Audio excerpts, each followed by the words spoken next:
কোরআনুল কারীমের মধ্যে আল্লাহ বলছে কুল ইয়াতাওয়াফাকুম মালাকুল মাউতিল্লাযী ওয়াক্কিলা বিকুম সুম্মা ইলা রাব্বিকুম তুরজাউন।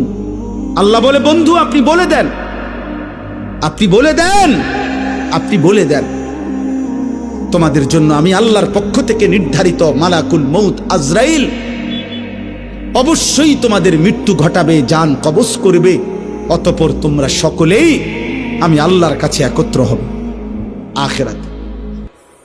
আখিরাতে এটা ভুলে গেলে চলবে না আব্বা, এটা ভুলে গেলে চলবে না। এই জন্য আমি অনুরোধ করছি, এই ওয়াজ মাহফিলের মূল মাকসাদ আমার ছোট বুঝ, এটা আমার ছোট্ট বুঝ যে আখিরাত মনে রাখা। আমার জীবনের আরেকটা অংশ আছে, আমার জীবনের আরেকটা গন্তব্য আছে। 2টা 4টা ভালো কাজ, 3টা 4টা ভালো কাজ, আমার কথা রাগ হইয়েন না। 2টা 4টা 10টা ভালো কাজের দ্বারা পৃথিবীতে সমাজসেবক, মানব দরদি, জনদরদি হওয়া যায়, পৃথিবীর বাহবা মিলে।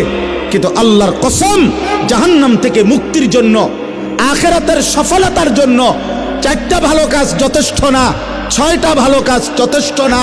23 বছরের মুকাম্মাল ইসলাম, 30 পারা পূর্ণ কোরআন আপনার আমার জীবনে শতভাগ বাস্তবায়ন করা জরুরি। খামখেয়ালি করবেন না। আখিরাত 30,000 টাকা না, হাসরের মাঠ জান্নাত টাকা 30,000 না। মসজিদে টাকা 30,000 দিছেন, 4টা ফ্যান কিনা দিছেন, 2 কাতার টাইস করে দিছেন, জান্নাতের বুঝ হয়ে গেছে না?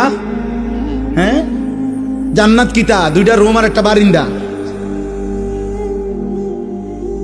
বহু সাবধান, আমি বললাম বহু ধনাঢ্য ব্যক্তি, বহু সম্পদশালী ব্যক্তি শুধু সাদাকা মানে শুধু দান সদকাকেই মনে করে আখিরাত,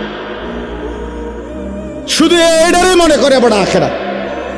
মানুষের দেখা হইলেই শুনাইব, হুজুর মসজিদ করছি, মাদ্রাসা করছি, এতিমখানা করছি, লিল্লা বোর্ডিং করছি, এটা সবটি মিলাইয়া একটা আমল সাদাকা।